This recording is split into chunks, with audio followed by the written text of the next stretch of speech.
quando nossa vida financeira se converte, realmente somos convertidos. Queridos, a área mais desafiadora da nossa vida para se converter é a nossa vida financeira. Isso tem uma explicação lógica e prática. Nós temos o instinto de sobrevivência e, de alguma forma, tirando aí as questões de avareza, o recurso financeiro está ligado ao nosso instinto de sobrevivência. A gente precisa de dinheiro para sobreviver. Isso é uma verdade. A gente precisa de dinheiro para viver. A gente precisa de dinheiro para viver bem. O dinheiro realmente é algo bom para a nossa vida. O amor ao dinheiro é a raiz de todos os males. E quando nós conseguimos converter ou permitir que o Espírito Santo converta a vida financeira, toda a nossa vida, então, está realmente envolvida pela salvação. Que a nossa vida financeira seja convertida e que nós usamos os recursos financeiros para glorificar o nome do Senhor, também para ter prazer pessoal dentro daquilo que é o projeto de Deus para a nossa vida. Meus queridos, sejam bem-vindos à Academia de Pregadores.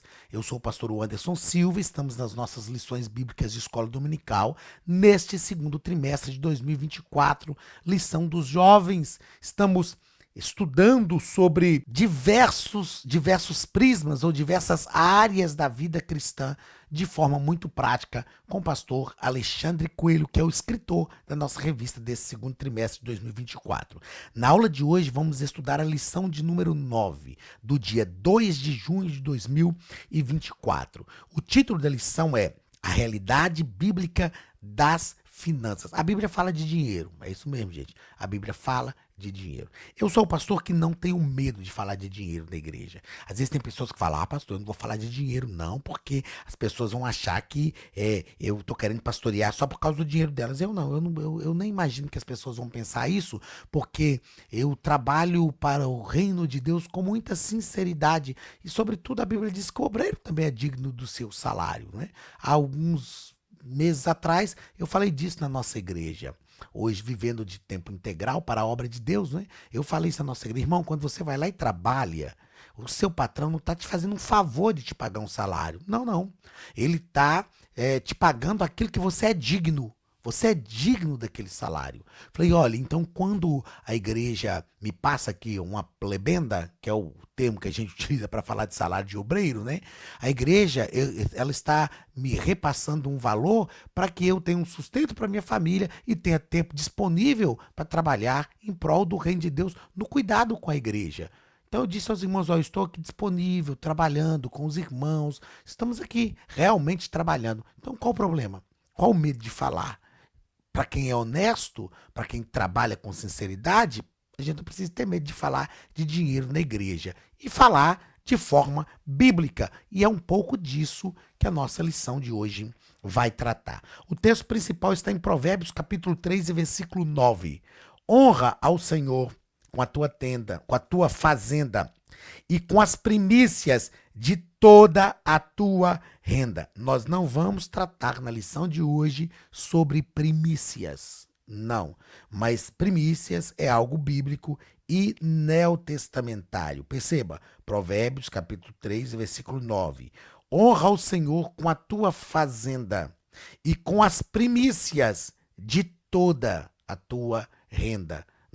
Não é com as primícias de uma, de outra, com as primícias de toda a tua renda. E a gente vai perceber qual é o resultado disso aqui, que o próprio Salomão escreve em Provérbios. Como eu disse, nós não vamos abordar isso aqui na lição de hoje, porque o espaço que nós temos aqui de tempo não é suficiente para isso. Resumo da lição. A forma como tratamos nossas finanças mostram quem está no controle de nossas vidas. Como eu disse, quando a nossa vida financeira se converte, realmente somos convertidos. Mamon era o Deus das riquezas. E o Senhor Jesus disse, ninguém pode servir a dois senhores. Ninguém pode servir a Mamon e a Deus. Então, as riquezas, elas competem com o nosso serviço a Deus, com a nossa adoração a Deus. Quem está no comando da nossa vida direciona aquilo que nós vamos fazer. Nós vamos aprender aqui que é preciso planejar, é preciso ter uma reserva, é aconselhável administrativamente falando, eu aprendi a administrar bem, e é aconselhável administrativamente falando que você gaste somente 70% do seu salário, que você poupe 30% do seu salário. É aconselhável. Nós vamos ver isso na lição de hoje. É, só que nós precisamos permitir que Deus use também as nossas finanças. Se Deus pode usar os meus talentos, por que não as minhas finanças? Se Deus pode usar a minha voz, por que não o meu dinheiro? Se Deus pode usar o meu corpo, por que não os recursos financeiros? Por quê? Qual a área da minha vida que Deus não tem direito de mexer? Qual a área da minha vida que não vai glorificar o nome do Senhor? Qual a área da minha vida que não vai ser utilizada para que o reino de Deus cresça? É a vida financeira? Quer dizer que Ele é Senhor da minha vida, mas não é Senhor das minhas finanças? É isso mesmo? Tem alguma área na nossa vida que a gente precisa fazer uma reserva para que Deus não atue nela? Então precisamos ter cuidado com isso. Deuteronômio capítulo 8, versículos 11 ao 18 e Mateus capítulo 6, versículos 19 ao 34 é o nosso texto bíblico. Deuteronômio capítulo 8, de 11 a 18 nos diz o seguinte: guarda-te para que te não esqueças do Senhor teu Deus, não guardando os teus mandamentos, os seus mandamentos e os seus juízos e os seus estatutos que hoje te ordeno, para que, porventura, havendo tu comido e estando farto, e havendo edificado boas casas, e habitando-as, e se tiverem aumentado as tuas vacas e as tuas ovelhas, e se acrescentar a prata e o ouro, e se multiplicar tudo que tens, se não eleve o teu coração e te esqueças do Senhor teu Deus que te tirou da terra do Egito, da casa da servidão, que te guiou por aquele grande e terrível deserto de serpentes ardentes, de escorpiões e de secura em que não havia água, e tirou água para ti da rocha do Seixal, que no deserto te sustentou com maná que teus pais não comeram, para te humilhar e para te provar, e para, no teu fim, te fazer bem. E não digas no teu coração: a minha força e a fortaleza do meu braço me adquiriram este poder. Moisés estava aconselhando o povo de Israel aqui. Deuteronômio, leia capítulo 7 e capítulo 8. Moisés estava aconselhando o povo de como eles deveriam proceder ao entrar na terra prometida, ao receberem a bênção de Deus. Qual deveria ser o procedimento deles? E ele diz aqui, olha, cuidado para que quando se multiplicar os teus bens, você não te esqueceres de Deus. E esta é uma verdade que nós precisamos ter cuidado até nos nossos dias. Versículo 18. Antes te lembrarás do Senhor teu Deus, que é Ele o que te dá força para adquirires poder, para confirmar o seu concerto que jurou a teus pais, como se vê neste dia. Mateus capítulo 6, versículos 19 a 24. Perceba que o capítulo 6 de Mateus, capítulo 5, 6 e 7, são os 3 capítulos das bem-aventuranças, onde o Senhor Jesus estabelece princípios e práticas para aqueles que já estão envolvidos pelo reino. Não ajunteis tesouro na terra, onde a traça e a ferrugem tudo consome, e onde os ladrões minam e roubam, mas ajuntai tesouros no céu, onde nem a traça nem a ferrugem consome, e onde os ladrões não minam nem roubam. Porque onde estiver o vosso tesouro, aí estará também o vosso coração. A candeia do corpo são os olhos, de sorte que se os teus olhos forem bons, todo o teu corpo terá luz. Se, porém, os teus olhos forem maus, o teu corpo será tenebroso. Se, portanto, a luz que em ti há são trevas, quão grandes serão tais trevas? Ninguém pode servir a 2 senhores. Porque ou há de odiar um e amar o outro, ou se dedicará a um e desprezará outro. Não podereis servir a Deus e a Mamon, ou a Deus e as riquezas. Nós servimos a Deus e as riquezas estão ao nosso serviço. Para aqueles que servem as riquezas, Deus não lhes estará disponível. Eu vou repetir isso. Nós servimos a Deus e as riquezas estão a nosso serviço, principalmente para o reino de Deus. Aqueles que servem às riquezas, Deus não lhes estará disponível. Não é possível servir as riquezas, ter o coração apegado às riquezas, ser avarento e querer contar com a bênção de Deus. Não é possível agradar a Deus se as riquezas dominam o nosso coração. Esta é uma verdade para a nossa vida. Vamos aos comentários da nossa lição. Primeiro ponto, o dinheiro e sua utilidade. No primeiro parágrafo, o nosso escritor vai nos traçar os relatos de uma breve história. Assim como ele fez na lição passada, traçando relatos de uma breve história sobre o trabalho, ele traz relatos aqui de uma breve história sobre o dinheiro, do mercantilismo, a troca de mercadorias e tal, e depois como é que ia perceber que trocar 1 quilo de feijão por 1 quilo de carne, qual produto que era mais valioso. Aí começou-se a pensar em valorar os produtos a fim de que ninguém ficasse prejudicado. Ah, mas pastor, mas se o cara precisa de 1 quilo de feijão, o outro precisa de 1 quilo de carne, então não é mais valioso. Então os dois estão trabalhando juntos ali. Na verdade, não. Na verdade, a gente sabe que o trabalho para se produzir o feijão e o trabalho para se produzir a carne são diferentes. E também os investimentos são diferentes. Por isso, foi necessário valorar. E o nosso comentarista, nosso escritor, nos propõe que o sistema de trocas serviu por um bom tempo, até que houvesse uma busca pela uniformização de um bem que representasse um valor em dinheiro. Então, o nosso escritor ele faz de forma brilhante aqui, muito inteligente, esse traçado histórico rápido aqui do surgimento do dinheiro. Segundo parágrafo do primeiro ponto, o valor do dinheiro. Por mais que os modelos de transações monetárias possam ter evoluído e mudado com o passar do tempo, para muitas pessoas ter dinheiro é sinal de status. Nós precisamos ter muito cuidado para que o dinheiro não seja um instrumento de envaidecimento. O camarada ter dinheiro só para ter status, só para mostrar que tem, e não para os recursos necessários, e não para glorificar o nome de Deus, e não para ajudar os menos favorecidos, os mais necessitados. Então o dinheiro não pode ser só por status. As escrituras sagradas não condenam ter bens materiais, entretanto alerta para o amor ao dinheiro. Como tratar as diferenças sociais? Irmãos, é realmente louvável, plausível, correto a gente chegar na igreja e cumprimentar o irmão? Paz do Senhor, meu irmão. Chamar de meu irmão. Sabendo que ele está passando necessidade e que eu tenho com fartura, de forma sobeja, transbordando, e eu não atendo a necessidade dele? Que irmandade é essa? Que amor é esse? Eu vou orar por você. E com dinheiro sobrando, não posso tirar do meu investimento, pastor. Deixa ele morrer de fome, porque no meu investimento eu não posso mexer. É isto? Não, isso não é modelo de cristianismo. Se a gente for analisar a igreja primitiva, não, mas a igreja primitiva vivia num outro tempo. É verdade.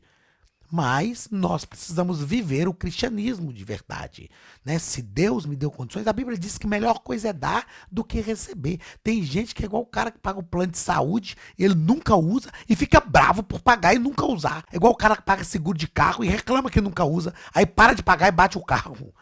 Então nós precisamos entender, irmãos, a posição que Deus tem nos dado, o que Deus tem feito por nós e abrir o coração. Melhor coisa é dar do que receber. Dinheiro, nos diz aqui o terceiro parágrafo do primeiro ponto, é um assunto bastante espiritual. Em muitas passagens das Escrituras, nós vemos a Bíblia falar sobre dinheiro. Por exemplo, Ageu capítulo 2, versículo 8. A Bíblia fala, o próprio Deus fala, eu sou dono do ouro e da prata. O povo estava reconstruindo o templo após voltar da Babilônia. E Deus fala, reconstruam. Mas não tem aquele ouro que Salomão tinha. Não, eu sou dono do ouro e da prata. Depois, nós vamos ver Jesus pagando imposto. Lucas capítulo 21, depois em Mateus capítulo 17, Jesus narrou a parábola do bom samaritano que deu os 2 denários para cuidar do outro. Olha que exemplo do bom samaritano. Usou o dinheiro dele para cuidar de um ferido que ele encontrou à beira do caminho, que não era parente, que não era quem ele conhecia. Ele cuidou, tirou do seu azeite, tirou do seu vinho, colocou sobre a sua montaria, levou para instalar e usou o dinheiro dele para pagar. Ou seja, é um ensinamento de como usamos os nossos recursos para glorificar o nome do Senhor, para promover o reino de Deus e para ajudar o próximo. Mesmo Jesus também no seu ministério experimentou o sustento financeiro. Judas metia a mão na bolsa dos apóstolos, tinha um caixa 2, desviava. João capítulo 12, versículo 6 fala disso, mas Jesus tinha uma estrutura financeira para o seu ministério. É mesmo, pastor? É verdade. Jesus tinha uma estrutura financeira para o seu ministério, mostrando que precisamos ter uma estrutura financeira para a igreja e uma estrutura financeira também para a nossa vida. Segundo ponto, a Academia de Pregadores tem um recado para você. Olá, queridos alunos e alunas da Academia de Pregadores, que bom ter você conosco neste momento tão especial. Estamos aqui para apresentar a nova plataforma da Academia de Pregadores, que foi construída ao longo dos últimos meses com muito carinho, um grande investimento, para levar até você não somente um conteúdo de excelência, mas também tecnologia de ponta. Veja comigo. Os cursos estão organizados por trilhas na página principal. Aqui você encontra sugestões, lançamentos, temas específicos e outras categorias. No final da página tem uma trilha com todos os cursos. Após começar os seus estudos, a primeira trilha será Continuar assistindo, que mostra somente os cursos iniciados por você. Sobre a capa do curso, consta o número de aulas, a carga horária e um botão para adicionar aos favoritos. Nesta seta, você pode expandir e ver um vídeo de introdução. Para fazer login, clique no avatar no canto superior direito e insira o seu e-mail e senha usados no cadastro. Caso tenha esquecido a senha, é só clicar neste link, preencher o e-mail cadastrado e a senha será enviada. No canto superior esquerdo fica o novo menu do portal. Ao abrir um curso pela primeira vez, você vê as informações do curso e do professor. E na lateral, ou logo abaixo se for no celular, está a lista de módulos e aulas. Algumas aulas iniciais podem ser grátis e qualquer pessoa que fizer um cadastro rápido pode assistir. Após se matricular, aqui você vê as aulas concluídas, aulas liberadas ou agendadas. Você pode adicionar os favoritos, dar uma nota ao curso e acompanhar o seu progresso. E se você sair do curso e retornar depois, o sistema vai abrir exatamente a última aula assistida. Se estiver no computador, use esta seta para ampliar a tela. Logo abaixo da videoaula você encontra os links para baixar anexos, como áudio e apostilas. E neste campo em branco, pode fazer as suas anotações enquanto assiste. Depois é só imprimir ou salvar. Quando terminar o curso, clique no botão Emitir meu certificado e ele será gerado automaticamente no mesmo instante e sem custo. Clicando no avatar, você tem acesso ao seu perfil e histórico de pagamento. Em Meus Cartões, pode adicionar um novo cartão de crédito para fazer o pagamento do seu plano. Se você já era nosso aluno e seu cartão não aparece aqui, adicione um cartão na nova plataforma. Então aproveite as novidades e clique em Assine Agora. Escolha um dos planos, venha para a Academia de Pregadores, a maior escola bíblica online do Brasil.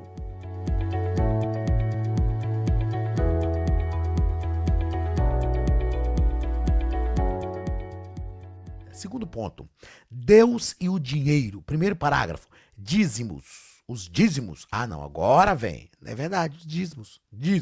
Lamentavelmente, nos nossos dias, há quem insista em dizer que os dízimos são contribuições para serem feitas pelos judeus na antiga aliança. E na nova aliança, os dízimos foram abolidos. De forma bem rápida aqui, ó, deixa eu te falar uma coisa de forma bem rápida. Não existe no Novo Testamento nenhuma ordem para o dízimo. Não, nenhuma ordem. Existe referência, Jesus critica os judeus e cita o dízimo, mas ordem, como Malaquias 3:16 no Antigo Testamento, não tem nenhuma ordem para o dízimo. E aí alguns pseudo-teólogos vêm dizer, então o dízimo não é neotestamentário. É neotestamentário.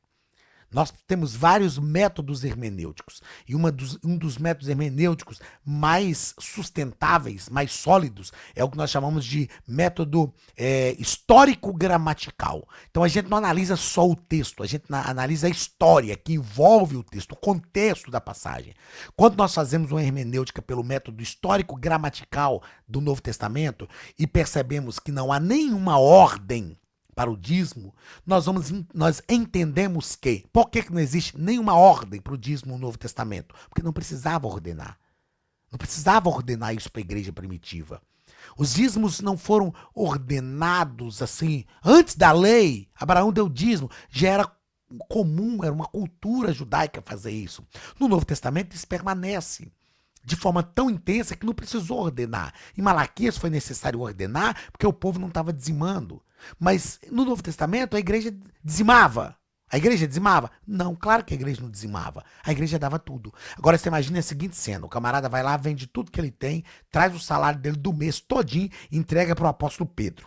Aí entrega para o pastor Pedro, tá aqui o meu salário inteiro, ó. A minha contribuição, para o senhor distribuir de acordo com as necessidades. Aí Pedro ora pelo camarada, quando ele vai saindo, Pedro fala: irmão fulano, ó, não se esqueça do dízimo. Dízimo de que se ele já deu tudo? Por que então, Anderson, que dá aula de hermenêutica? Por que o Anderson? Por que, pastor Anderson? Não há ordem de dízimo no Novo Testamento. Porque não precisava ordenar. A igreja primitiva ia além do dízimo. É por isso que no Novo Testamento não existe nenhuma ordem para o dízimo, gente. Método histórico, gramatical, hermenêutica histórica. Só isso. Mas o dízimo é neotestamentário. A igreja... mas eu não quero dizimar, porque eu sou igreja primitiva. Amém. Glória a Deus pela sua vida. Entrega tudo. Você não vai precisar dizimar. Entrega tudo. O dízimo é neotestamentário. Segundo parágrafo, honrando ao Senhor. Provérbios 3:9. Honra o Senhor com a tua fazenda e com as primícias de toda a tua renda. Honrar é dar destaque, é privilegiar, é reconhecer. A gente não dá o dízimo para que o Senhor nos dê algo. A gente dá o dízimo como gratidão, porque o dízimo é entregue a partir daquilo que o Senhor já nos deu. Aí nós temos aqui as primícias. Honra o Senhor com a tua fazenda e com as primícias de toda a sua renda. Então, como é que eu honro ao Senhor verdadeiramente? Com as primícias. Aqui, perceba que o texto aqui nem fala de dízimo. Quando fala honrar ao Senhor com a tua fazenda, está falando de honrar ao Senhor com os teus bens. É com a tua fazenda, com os teus bens. E com as primícias. E aí o assunto é vasto para a gente falar de primícias. Então o dízimo eu realmente entrego ao Senhor como gratidão por aquilo que Ele já tem me dado. E como é que eu honro ao Senhor? Através das minhas primícias. Honra ao Senhor com a tua fazenda, com os teus bens e com as tuas primícias. E com as primícias de toda a tua renda. Olha o versículo 10, no final desse parágrafo. E se encherão os teus celeiros abundantemente e transbordarão de mosto os teus lagares. Ó, uma fala rapidinho, porque realmente não dá tempo de tratar de dízimo e finanças aqui, assim, de forma plena. O dízimo repreende o migrador, o devorador, o consumidor. O dízimo repreende, ou seja, quando eu entrego o dízimo, eu protejo aquilo que me sobra. O que fica na minha mão? Os 90%. Está protegido porque eu entreguei o dízimo, então eu tenho essa proteção. Agora, meu irmão, se você vai lá e gasta o dinheiro todo desordenadamente, aí você quer que Deus... Eu entreguei o dízimo, pastor, então agora, aí você vai e gasta tudo. Deus vai proteger o que você não tem. Se você gastou de qualquer forma, sem uma boa administração, como que Deus vai proteger aquilo que você gastou de forma desordenada? Então, entregar o dízimo, os 10% de dízimo que eu entrego, protege os 90% que fica comigo. Protege. Agora, como é que eu prospero? Olha a promessa aqui, ó, Provérbios capítulo 3, versículo 9. Honra o Senhor com a tua fazenda, com os teus bens e com as primícias de toda a tua renda. E, olha o resultado, e se encherão os teus celeiros abundantemente e transbordarão de mosto os teus lagares, tá ok? Então entenda que o dízimo protege aquilo que fica comigo, os 90% que fica. E as primícias faz transbordar, as primícias multiplica aquilo que o Senhor tem me dado. Terceiro parágrafo do segundo ponto. Auxiliando os irmãos. Eu já falei um pouco disso aqui e vamos só aqui fechar o assunto, né? E no finalzinho o escritor diz aqui, ó, ninguém tem tão pouco que possa ser partilhado e a generosidade faz a diferença. Ninguém tem tão pouco que não possa ser partilhado e a generosidade faz a diferença quando nos damos ao Senhor. Então, é simples aqui, ó. O que eu disse, a gente chegar e cumprimentar um irmão. Irmão, eu conheço a vida do irmão, sei o que ele está passando, eu posso ajudá-lo.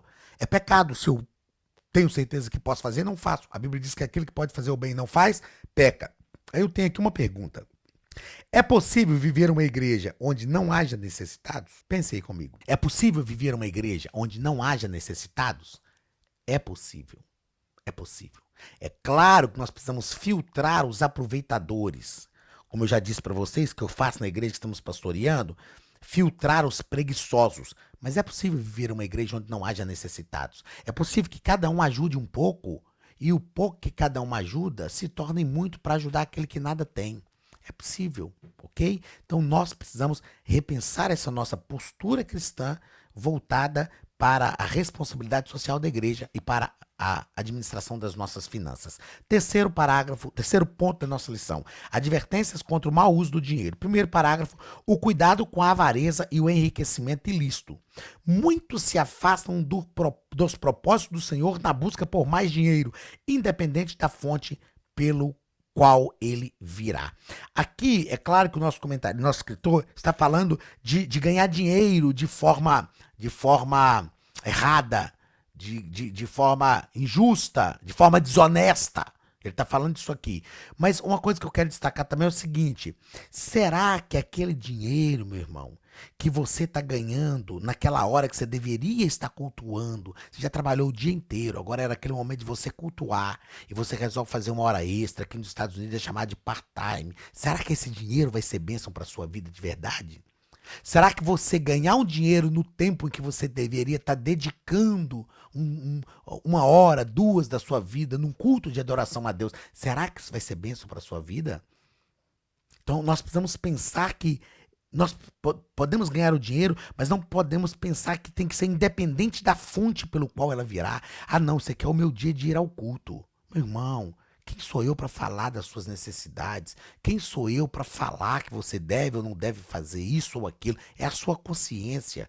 Mas é preciso pensar o seguinte: esse dinheiro que eu estou ganhando, nesse momento que eu deveria estar no culto, possivelmente não vai ser bênção para a sua vida. Possivelmente não vai ser bênção para a sua vida. Né? Porque não é a quantidade. Na verdade, a nossa vida, como um bom administrador financeiro que eu aprendi a ser, o nosso segredo não está no quanto que a gente ganha, está na forma que a gente gasta. É claro que ganhar mais dinheiro é bom. Eu quero ganhar mais dinheiro. Mas não tem como ganhar mais dinheiro se não tiver uma boa administração, uma boa forma de gastar, porque a gente vai perder tudo do mesmo jeito. No finalzinho desse parágrafo aí, o nosso escritor diz que Deus aceita somente o fruto das finanças. O princípio aqui é que Deus aceita somente o fruto das finanças de um trabalho honesto e agradável a Deus. Para o Senhor, a forma como trabalhamos para obter os nossos recursos faz a diferença.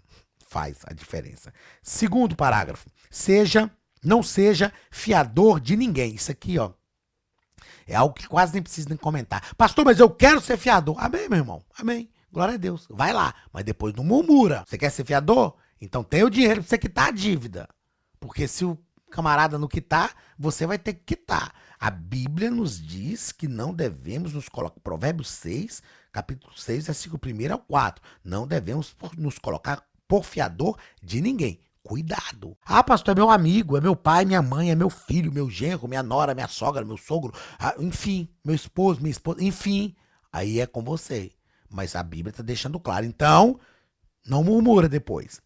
Terceiro e último ponto: saiba lidar com os recursos que Deus dá. É preciso aprendermos a guardar para o futuro. Planeje o futuro. Como eu disse anteriormente, o ideal é que você gaste no máximo 70% da sua renda. Que você poupe, economize, invista pelo menos 30% de toda a sua renda semanal ou mensal, seja como for.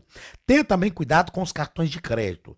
O escritor disse algo aqui semelhante ao que eu falo, que comprar com cartão de crédito é comprar com dinheiro que você não tem, aquilo que você geralmente não precisa para pagar, sabe-se lá como. Você comprar com cartão de crédito. É claro que eu estou exagerando. É possível fazer o uso dos cartões de crédito de forma inteligente. Mas tome cuidado. E aí, eu só vou ler aqui para finalizar algo que o nosso escritor colocou que eu achei interessante, ó, semelhante ao que eu falo. Às vezes somos tentados a comprar um produto ou bem que não precisamos, com o dinheiro que não temos, para impressionar pessoas com quem não temos qualquer comunhão. Não compre só por um signo. Não compre só por uma marca. Ah, isso aqui representa... Não. Seja livre. Eu quero fazer um seminário na nossa igreja falando de alguns termos utilizados nessa sociedade pós-moderna. E um deles é o consumismo. Não seja envolvido pelo consumismo. Porque no consumismo a gente compra geralmente o que a gente não precisa, com o dinheiro que a gente não tem, para impressionar pessoas com as quais a gente não convive. Que Deus nos ajude e nos dê sabedoria para ganhar dinheiro, para gerir dinheiro e que as nossas finanças sejam todas convertidas para a glória do nome de Jesus. Deus te abençoe. Grande abraço.